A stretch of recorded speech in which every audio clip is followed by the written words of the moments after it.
OpenAI has just declared war on Google Chrome. ChatGPT's new Atlas browser promises to gain a deeper understanding of your browser tabs and turn the entire web into a conversation. But what will this mean for marketers? The new sponsored results label in Google Search could significantly impact paid and organic CTRs, sending a wave of uncertainty across the whole marketing industry, with many concerned the update feels fragmented and inconsistent. And Demand Gen's new view-through conversion optimization aims to completely change how your demand gen campaigns learn and perform. We'll be covering all that and more in October's edition of Lunio's Paid Media News Show.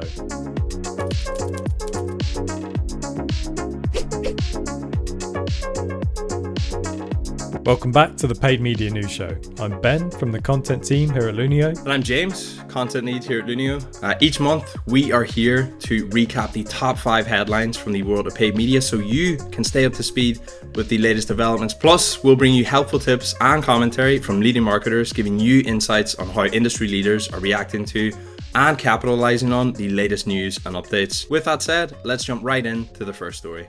Google has officially rolled out its new sponsored results label across search. Instead of each ad having its own little ad tag, Google is now grouping all paid listings under one single sponsored results banner at the top of the SERP. You'll also notice a brand new hide sponsored results button, which allows users to collapse ads directly in the search results. This is one of the most impactful changes to SERPs since AI overviews. So here's what you need to know. The change primarily affects text ads, so for now at least, shopping and product listings remain mostly the same. And while it might initially look like a small visual change, this could have big performance implications. With all ads grouped together, we'll likely see lower CTRs when users start collapsing that ad block. Google's machine learning might also react faster to shifts in performance data, meaning quality scores could fluctuate more quickly than before. So, ad relevance, copy strength, and landing page quality are now more critical than ever if you want to keep visibility and performance stable.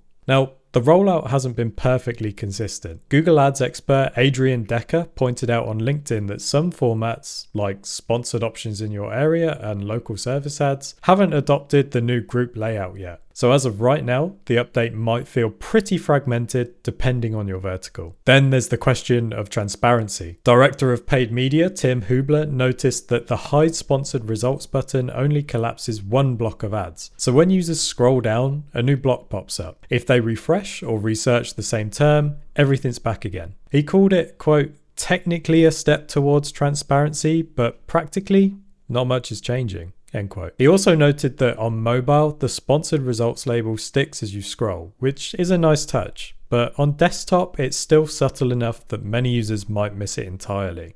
Finally, performance marketer Dario Zannoni shared his thoughts, and he's not convinced this change improves clarity at all. He said, quote, even though the label remains visible as you scroll, I find it hard to argue that this is in any way more clear than tagging each individual ad as sponsored. I believe this update only adds confusion and reduces transparency, making it more likely that users click on ads thinking they're organic results. So Google's new design might technically check the transparency box, but it could also blur the line between paid and organic more than ever. To dig deeper on what this could mean for advertisers, I asked Dario whether he sees this as part of a larger trend of Google prioritizing monetization over transparency, and how he is expecting this change to impact click-through rates on paid versus organic listings. Here's what he had to say. I see these changes in design as a confirmation of what we have seen in the past, of the different sides of Google, as the user-first side and the business side. But the business side is always present. In the last year, we have seen many positive steps toward transparency. On the other hand, however, with this new so-called improvement on navigation, I think that we are really seeing the business side taking the lead. So Google may be trying to recover some revenue lost from ad clicks, maybe from clicks lost with AI overview or AI mode. I don't know. I believe click-through rates will increase for ads. There are users who intentionally avoid clicking on ads and prefer organic results. Maybe they think that organic results are more trustworthy or authoritative. This change makes ads difficult to identify at first glance. So some of these users will end up clicking on ads thinking that they are organic results. This is especially true for ads appearing in the middle of the ad block, like those in second and third position, they don't have a label and they have become almost indistinguishable from the organic results. True that Google is giving users a hide sponsor result, but the button is at the bottom of the ads and you have to scroll through them. Overall, I believe that we'll see an increase in click-through rates for paid listings and decrease in CTR for organic ones, especially for highly competitive keywords with 3 or 4 ads showing at once. Of course, a big thank you to Dario for sharing his thoughts. There's a link in the description to follow him on LinkedIn, which we'd highly recommend for key insights on all things Google Ads.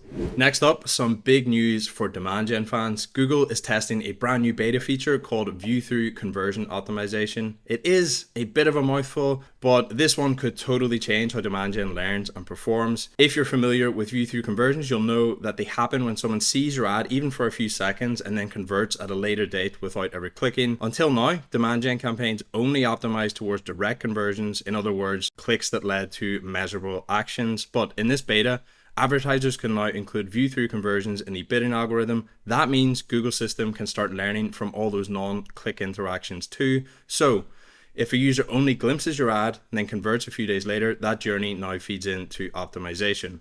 On the face of it, this might sound like a small tweak, but this is a big deal for marketers running demand gen campaigns. As Thomas Etchell points out on LinkedIn, this update could lead to faster early stage learning, more stable optimization, and a demand gen model that behaves more like Meta and TikTok ads, where view-through conversions already play a major role in bidding. And yes, that also means your CPA and ROAS targets might need to adjust once this rolls out. Right now, this feature only supports YouTube-based demand gen campaigns, both image and video formats, but Google has confirmed that more channels are coming soon and it's already in live beta for some accounts.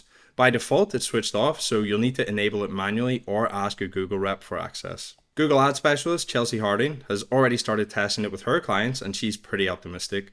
She explained that historically, demand gen has always struggled with under-attribution since standard conversion columns don't account for view-throughs. This new setting bridges that gap, giving marketers a much more holistic view of performance, especially across upper and mid-funnel campaigns. And because it brings Google's attribution model closer to how Meta and TikTok handle impressions, it should help advertisers compare performance across platforms more fairly. To help us understand what this really means in practice and how it actually changes Google's learning and optimization, we asked Chelsea for her thoughts. Hey guys, hopefully this means faster, earlier stage learnings. The algorithm gets those first conversion signals sooner, helping campaigns ramp up and stabilize a bit more quickly. With more complete data flowing into the system, Google can better identify what's truly driving their performance and allocate budget towards those high value impressions and in audiences. So I'd say in short, including view-through conversions helps Google learn faster, optimize smarter, and allow us as advertisers a much clearer view. I know a lot of people have been wondering what is Google's motivation behind introducing this setting now. I think that a lot of advertisers and businesses have been wary of how to approach YouTube. Are we approaching it the same way we would Meta and TikTok campaigns, or are we approaching it more as a TV awareness ad, billboard kind of performance? Introducing view-through conversions does bridge that gap a little bit between social platforms and Google, being able to report on quite similarly how advertising on Meta and TikTok would. And then data enrichment as well. We are now giving Google's algorithm more data to work with and optimize towards. So I would say that it's both, and that Google is starting to kind of hear a little bit of those concerns of why a lot of advertisers are hesitant to scale YouTube the way they would social campaigns. And there you have it. Big thanks to Chelsea for sharing her thoughts. As always, you'll find a link below to give her a follow on LinkedIn. All right, this next one's a big deal for anyone bravely experimenting with AI Max campaigns. Google has finally added a new sources column inside the search term report, which provides, wait for it, actual visibility into where traffic is coming from. Until now, there was no clear way to see whether impressions were triggered by your landing pages, keywords, or AI-generated expansions. Fortunately, this new update changes that. The sources column now reveals landing pages and URL inclusions, showing which of your pages triggered impressions, and AI Max expanded matches, traffic driven by Google's algorithmic machine-generated search associations. This finally gives advertisers the ability to audit traffic quality and spot mismatches between landing pages and search intent. If your URLs are too broad or your content's unclear, you'll see it immediately. And for expanded matches, you can now track ROAS or CPA performance separately, helping you decide whether those AI-driven matches are actually worth it or not. Thomas Hetchel called this one of the most important AI Max updates so far, a real step towards understanding how Google's automation is matching traffic. And as Izaz Muhammad summed it up in the comments, better data means better control and smarter optimization.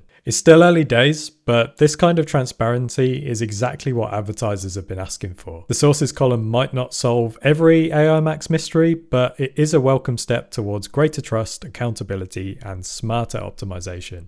Now for something a little different, but absolutely critical for anyone in marketing to pay attention to. OpenAI has just launched ChatGPT Atlas, a fully AI-powered web browser that could fundamentally change how people interact with the internet and potentially cause a big headache for Google in the future. So what is it? Atlas is a browser with ChatGPT built directly into every page, meaning users get an AI sidebar that can summarize content, answer questions, and even contextualize relevant information across multiple open tabs. But here is the real kicker. Paid subscribers also have access to agent mode, where Atlas will take control of your keyboard and mouse and start executing tasks on your behalf, booking flights, filling forms, navigating workflows, all autonomously and from inside the browser. Currently, it's only available for Mac users, but versions for Windows, iOS, and Android are expected to roll out soon. And interestingly, Google stock did fall slightly in the wake of this announcement from OpenAI. As Adrian Decker put it on LinkedIn, OpenAI has just declared war on Chrome. He mentioned that according to reports, quote, ex-Chrome and Firefox engineers were hired by OpenAI to reimagine browsing. End quote. Google does have its own Gemini button within Chrome, but it's pretty basic compared to what Atlas can do. And certainly a company as large as Google has a lot more regulatory, privacy, and safety risks to contend to before they roll out an agentic browser that can complete actions on behalf of users.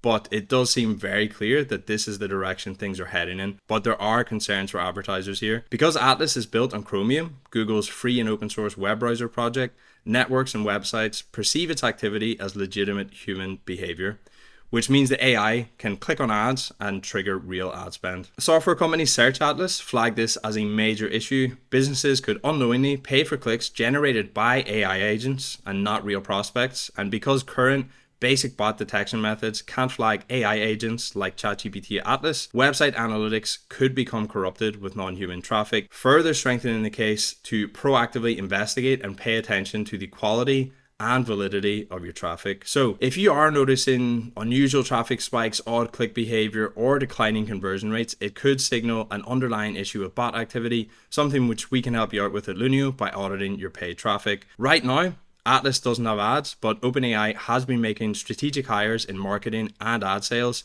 and they haven't exactly kept their ambition to become an ad platform well hidden. If Atlas gains traction, we could be looking at a future where advertisers bid on prompts instead of keywords, where sponsored results get delivered conversationally, or where AI-powered contextual ads are served based on real-time browsing behavior. If you want to learn more about how AI is already transforming marketing, check out my conversation with Rand Fishkin on the Paid Media Lab podcast. We discuss why Google definitely isn't dead yet, the ongoing shift from driving website traffic to driving on-platform engagement instead, what Rand thinks of the new instant checkout feature rolled out by ChatGPT earlier this year, and lots more.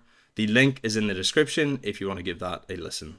And that's it for this month's episode of the Paid Media News Show. Links to all the posts mentioned in the episode can be found in the description, so feel free to check those out and follow Dario, Chelsea, and the other PPC experts who contributed to the wider discussion through LinkedIn or elsewhere. And if you're after in-depth strategies and tips that can be applied to boost your PPC campaigns today, Season 3 of the Paid Media Lab podcast has just begun. You can catch all the episodes on our YouTube channel, or if you prefer listening, you can subscribe on Spotify or Apple Podcasts.